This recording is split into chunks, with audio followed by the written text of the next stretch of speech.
Okay, I got 5 jars of chicken and dumplings, and I still have a pot left for dinner tonight. So now what we're going to do is we're going to set our canner on top of the stove. I'm going to take one of these plates out. I only need one in there. Warm your water up over here. What you want to do is you want to set your jars, and you don't want to sit them directly on the bottom of the canner. Make sure you do have a rack in there.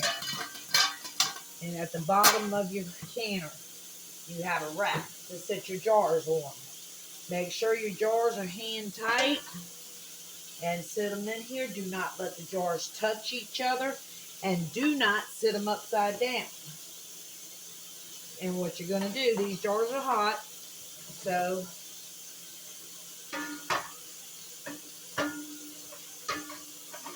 you do not, because they will bust. That's why you're getting some hot water out of your tab to pour over here. So I've got 5 jars in there,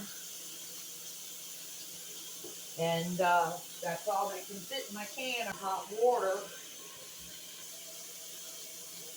And you just pour your hot water over your jars. You want to make sure your lids are covered.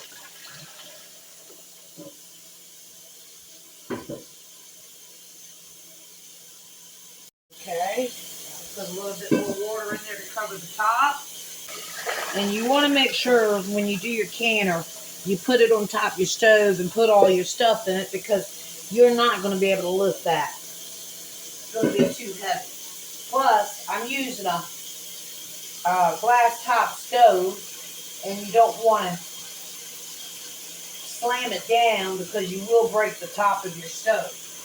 They don't recommend you to use the flat top, but I haven't had no problem with it.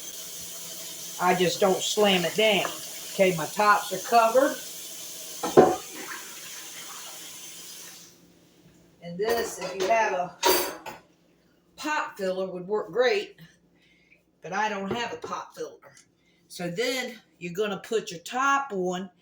My canner has a lock mechanism on it, which I recommend you getting one with that. The top does lock down. So, and then you just turn it like that to lock it and make sure it's locked in place, because this will hold a lot of pressure. We're doing 15 psi because I have meat in those jars.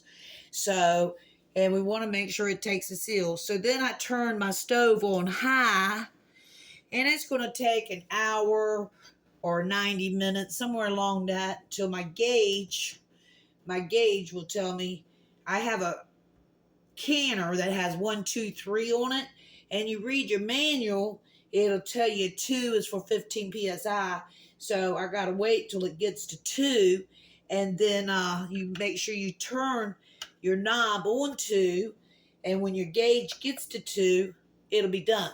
But I do it on high, because on a flat top stove, it's best to do it on high, because the elements, the safety devices in this stove, the burners go on and off, so it will maintain its heat on high.